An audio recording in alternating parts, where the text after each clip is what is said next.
Hello everyone, welcome back to our channel, Little Fingers. I hope you all have a good week so far. Today I'm going to show you how I clean or dust off my MacBook Pro fan. I got this unit second hand and every time I turn it on, I can hear some noise from my fan after a few hours of using it. So I've decided to clean it. As a DIY enthusiast, I went to ifixit website and tried to check if they have a guide on how to get the fan without breaking my neck. Luckily, someone in the community shared on how to replace the fan of MacBook Pro 13-inch Unibody. Logically, it would be the same process if I just want to clean up my fan, right?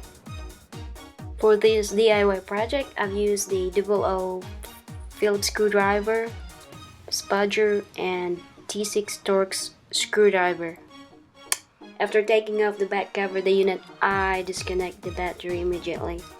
I've also dusted off other parts while it's open, then I remove fan so I can start cleaning it. There are too many dust in this unit, so I suspect one of the reasons why it is making noise after hours of usage. Just want to emphasize though, when you remove the fan, you're supposed to disconnect the connection. However, I was unable to disconnect it using the curvy kind of spudger, so I've decided to remove the screws first and then just grab it to pull the wire of the fan, and that works well.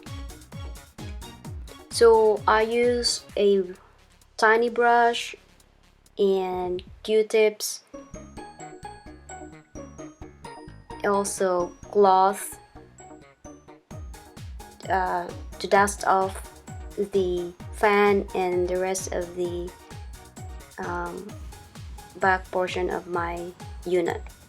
So once I got done dusting off the fan and the rest of it, I return the parts in reverse order. Just a heads up though, it is very important that you don't forget to connect the battery before you screw in the cover. Then turn on the unit to make sure everything works well after cleaning. There you go folks, just remember, if I can do it, you can as well. Thank you for watching and have a good one.